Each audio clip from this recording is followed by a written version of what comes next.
سلام، واش راكم؟ ان شاء الله تكونوا كامل بخير وفي صحه جيده. مرحبا بكم في قناتي في فيديو جديد ووصفات جديده.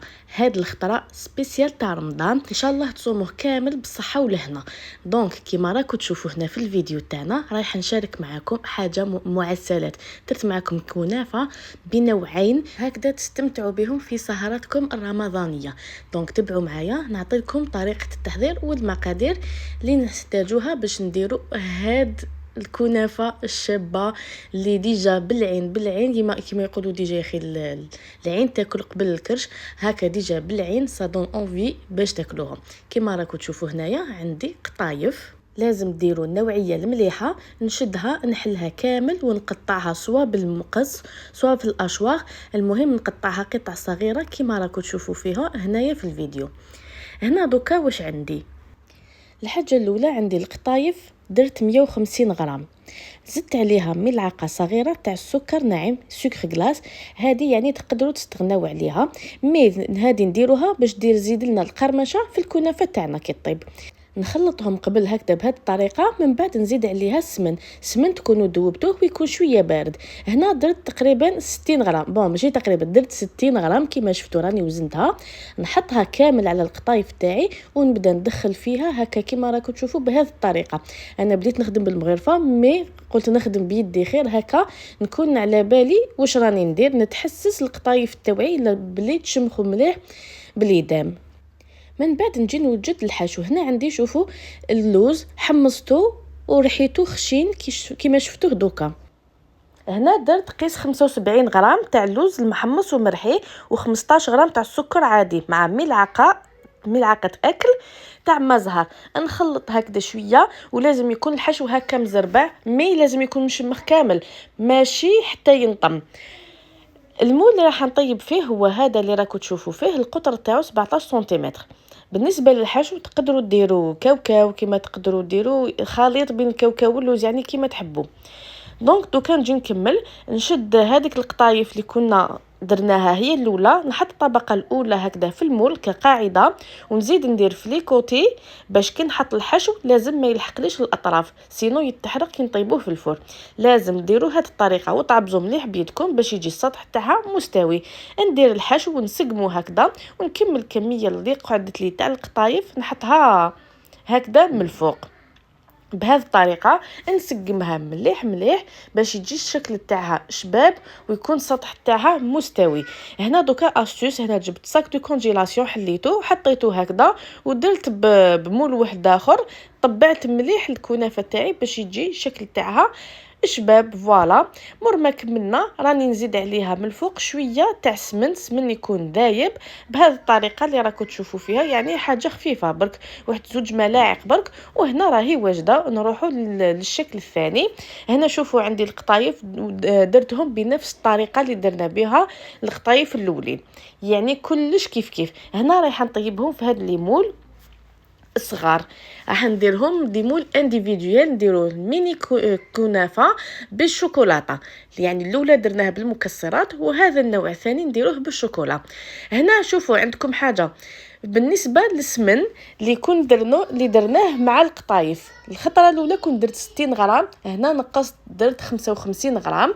وليمول تاوعي دهنتهم هادوما باسكو لا بروميير فوا نطيب فيهم خفتهم يلصقوا لي، الاخر على بالي ما يلصقش، سي بور سا ما دهنتوش باليدام، ما درتلوش اليدام. هادو كي خفتهم دهنتهم باليدام ونقصت ثاني شويه من هذاك اللي درناه مع القطايف. من بعد نديروهم بنفس الطريقه. شوفوا نعمرهم ونعبز هكا بنفس الطريقه باش يجوني شويه معمرين. وإلا ما حبيتوهمش معمرين ديروا حتى نصف المول تاعكم. انا زدت لهم كيما راكم تشوفوا، درت الطبقه الاولى كي زيرتها شفت باللي القطايف لحقوا لي للنصف، ما حبيت يجوا شويه عاليين دونك زدت لهم. وبهذه الطريقه اللي راكم تشوفوا فيها نكمل كامل الحبيبات اللي عندي. هاي لك يقعد لكم هكذا شغل انكار باش يتعمر المول. هنا مور ما عمرتهم كامل عفوا كما شفتوا هادو ما فيهمش الحشو ما فيهم والو، خاطرش راح نخدموهم بالشوكولا. ندير فوقهم كامل مغرفه تاع سمن دايب بهذه الطريقه. هنا هذا النوع كاين اللي يحبوا يديروه يديروا الشوكولا محشيه الداخل، يتما يديروا شويه قطايف، يديروا شوكولا في الوسط ويعاودوا يغلقوها بالقطايف، شوكولا اتارتيني. انا نفضل هذه الطريقه اللي راكم تشوفوا فيها باش ما تخرجليش الشوكولا كي تكون طيب، باش ما تتحرقش وكامل هاد الاخر. انا نفضل هذه الطريقه، نطيبهم هكذا كيما راكم تشوفوا.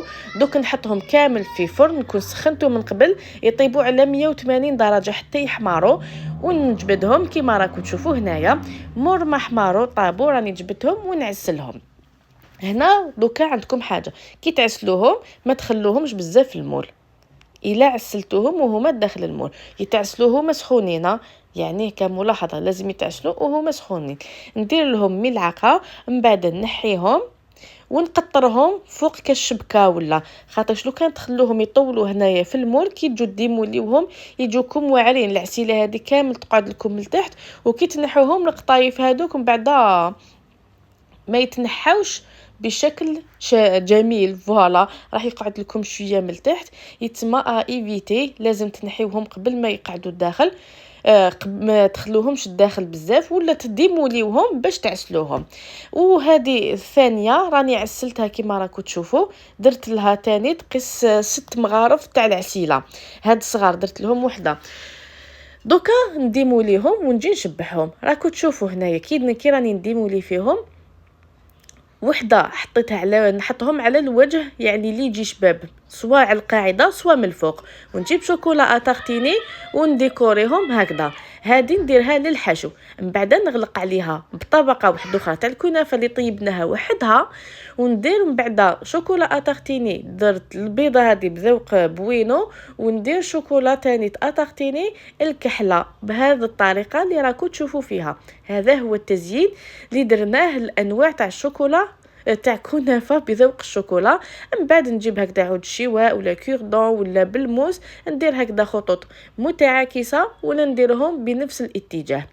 دوكا نزيد نعمر معكم واحد اخرين ديكوريهم باش تفهموا الطريقه مليح وتشوفوا باللي حاجه سهله. وبالنسبه للحشو تقدروا ديروا كيما تحبوا، سواء شوكولا البيضاء سواء الكحله، يعني لكم الاختيار. والديكور هذا هو، يعني حاجه بسيطه بصح فريمون راقيه وبزاف بزاف بنان. على بالي راحين يعجبوكم، يعني اللي يحبوا القطايف اون جينيرال يعجبوهم هاد الوصفات.